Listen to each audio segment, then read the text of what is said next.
रुद्रप्रयाग से बड़ी खबर है। चारधाम यात्रा में श्रद्धालुओं की संख्या बढ़ती जा रही है।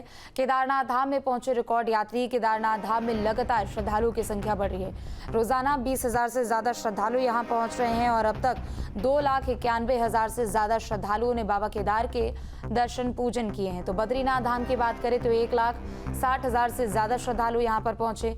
गंगोत्री और यमुनोत्री धाम में भी बड़ी संख्या में भक्त पहुंच रहे हैं और अब तक 2,66,000 श्रद्धालुओं ने दर्शन किए हैं। गंगोत्री धाम में 1,26,000 से ज्यादा लोग पहुंचे तो यमुनोत्री में भी 1,40,000 से ज्यादा लोग पहुंचे हैं। और पूरे 15 से 16 दिन की अगर हम बात करें, चूंकि 30 अप्रैल से चारधाम यात्रा की शुरुआत हुई तो ऐसे में 7 लाख से ऊपर श्रद्धालुओं का आंकड़ा पहुंच चुका है जिन्होंने चारधाम पहुंचकर दर्शन पूजन किया। तो चारधाम यात्रा में श्रद्धालुओं की संख्या लगातार बढ़ती जा रही है। सबसे ज्यादा रिकॉर्ड श्रद्धालु केदारनाथ धाम पहुंच रहे हैं और बीते दिन भी यहां पर लगभग 50-55 के आसपास श्रद्धालु पहुंचे हुए थे। 20 से 25,000 से ज्यादा की संख्या हर रोज दर्ज की जा रही है और चारधाम यात्रा में रिकॉर्ड श्रद्धालु पहुंच रहे हैं। चारधाम यात्रा इन दिनों जोरों पर है। इस बीच चारों धाम में सबसे ज्यादा भीड़ केदारनाथ धाम में देखी जा रही। घंटों चढ़ाई, बीच बीच में खराब मौसम के बाद भी भक्तों का जोश कम नहीं हो रहा।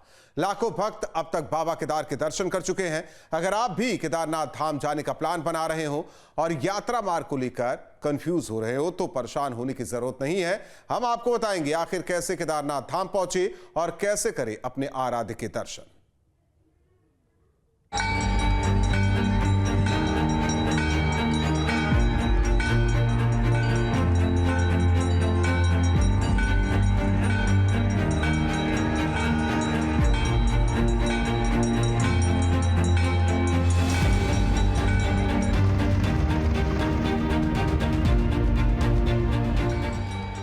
उत्तराखंड के 4 धाम और 12 ज्योतिर्लिंग में प्रमुख केदारनाथ धाम को देवों के देव महादेव का धाम कहा जाता है। हजारों फीट की ऊंचाई पर स्थित इस धाम की रौनक का तो कहना ही क्या। सबकी मंशा होती है कि एक बार बाबा केदार के दर्शन कर लें। केदारनाथ जाने के लिए हरिद्वार, ऋषिकेश या फिर गंगोत्री यमुनोत्री धाम से सोनप्रयाग पहुंचना होता है। केदारनाथ पहुंचने के लिए यात्रियों को पर्वतीय मार्ग से गुजरना पड़ता है। केदारनाथ के रास्ते पहले कठिन बताए जाते थे, लेकिन अब सरकार ने यहां पक्की सड़कों का निर्माण करवा दिया है। हालांकि सिंगल रोड होने की वजह से थोड़ी सावधानी जरूर बरतनी पड़ती है।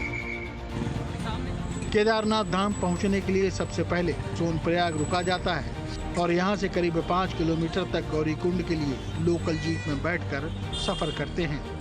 इस बीच सोनप्रयाग में यात्री सुविधाओं को लेकर प्रशासन अलर्ट है। ट्रैफिक व्यवस्था पर नजर रखने के लिए जगह जगह पुलिस प्रशासन मुस्तैद नजर आ रहा है। यात्रा के पहुंचे हैं केदारनाथ धाम। यात्रा के उस प्रवेश द्वार पर जहां आकर यात्रियों के वाहन खड़े हो जाते हैं और यहां के बाद फिर गौरीकुंड की यात्रा शुरू होती है। ये आप देख रहे हैं, ये जो सुरक्षा व्यवस्था है ये केदारनाथ धाम की सीतापुर पार्किंग के ठीक प्रवेश द्वार पर सुरक्षा व्यवस्था है, जहां पुलिस और सुरक्षा के तमाम जवान हैं और वो अभी इस पूरे रास्ते पर लगातार मॉनिटर भी कर रहे हैं। कहीं ना कहीं देखिए जिस तरह से ये पूरी यात्रा हो रही है वो एक आस्था का एक बड़ा केंद्र है।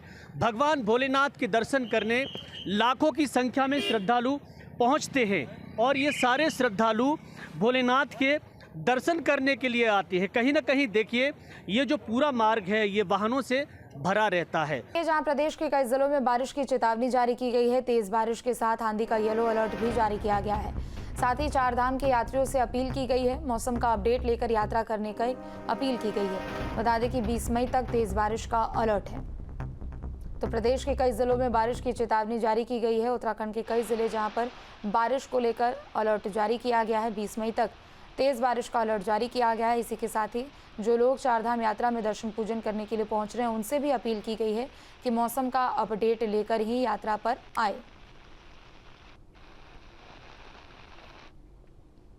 तो तो वहीं बागेश्वर में गुलदार दिखने से हड़कंप मचा है। श्रम विभाग के कार्यालय में घुसा है गुलदार। वन विभाग की टीम ने इसका रेस्क्यू किया। गोमती कॉम्प्लेक्स का ये पूरा मामला। तो खबर बागेश्वर से आपको बता दें, आए दिन यहां पर गुलदार की चहलकदमी देखी जा रही है। बीते दिन भी गुलदार की चहलकदमी देखी गई। सीसीटीवी वीडियो भी सामने आया था, जिसके बाद इलाके में दहशत था। तो वहीं अब श्रम विभाग के कार्यालय में गुलदार घुसा, जिसके बाद इलाके में हड़कंप मचा हुआ है। लेकिन वन विभाग की टीम ने इसका रेस्क्यू कर लिया है। बता दें कि पूरा मामला गोमती कॉम्प्लेक्स का बताया जा रहा है। और वहीं आईएएफ अफसरों की जाति को लेकर के दिए गए समाजवादी पार्टी के वरिष्ठ नेता और सांसद रामगोपाल यादव के बयान पर विवाद बढ़ गया है। बयान पर एसपी और कांग्रेस नेताओं की प्रतिक्रिया भी सामने आई है। समाजवादी पार्टी सेना का बहुत सम्मान करती है। हमें अपनी भारतीय सेना पर बहुत गर्व है और पहलगाम में जो कायराना आतंकी हमला हुआ उसका जवाब देने के लिए जो भारत की सेना ने आतंकियों के कैंप पर हमला किया, जिसके 9 कैंपों को ढेर करने का काम किया, जो लोग उसमें गए थे उनके बारे में भारतीय जनता पार्टी के नेता अनर्गल बयान करने का काम कर रहे हैं। भाजपा के मंत्री ने साफिया कुरैशी के बारे में जो बयान दिया वो देश की पूरी सेना का अपमान था और पूरे देश की जो हमारी महिला हैं उन सबका अपमान करने का काम किया गया था। हम लोगों ने ये बात कही है कि जो आतंकियों के कैंप पर हमला हुआ था उसमें जो पीडीए के लोग थे वो शामिल थे, तो पीडीए के लोगों का भी सम्मान होना चाहिए। भारतीय जनता पार्टी की सरकार, उनके प्रवक्ता, उनके मंत्री और उनके साथी मीडिया वाले अपने मंत्री विजय शाह यानी मध्य प्रदेश के उस नीच निर्लज्ज देशद्रोही मंत्री को बचाने के लिए रामगोपाल जी का सहारा ले रहे हैं, उनके पीछे छुप रहे हैं। पहले उस मंत्री को बर्खास्त कीजिए, उसे जेल भेजिए, जिसको हाई कोर्ट भी कह चुका है, सुप्रीम कोर्ट भी फटकार लगा चुका है। लेकिन भारतीय जनता पार्टी के लोगों को रामगोपाल जी की वो टिप्पणी अनुचित लग रही जिसमें उन्होंने तारीफ करी है। जाति सूचक शब्द उनके मुंह से निकल गया, एफआईआर करा दीजिए। लेकिन इसके नाम पर पूरा जो वितंडा खड़ा कर रखा है भारतीय जनता पार्टी ने और उसके समर्थकों ने, वो सिर्फ और सिर्फ नीचता से और निर्लज्जता से अपने मंत्री को बचाने का कुत्सित प्रयास है। देश सब देख रहा है, देश देख रहा है कि भारतीय जनता पार्टी के लोग कैसे कैसे सेना के ऊपर अभद्र टिप्पणी करते हैं, भद्दी टिप्पणी करते हैं, हिंदू मुसलमान करते हैं। देश देख रहा है कि भारतीय जनता पार्टी के बड़े बड़े नेता महिलाओं के प्रति कैसे अनाचार दुराचार वाली टिप्पणी करते हैं।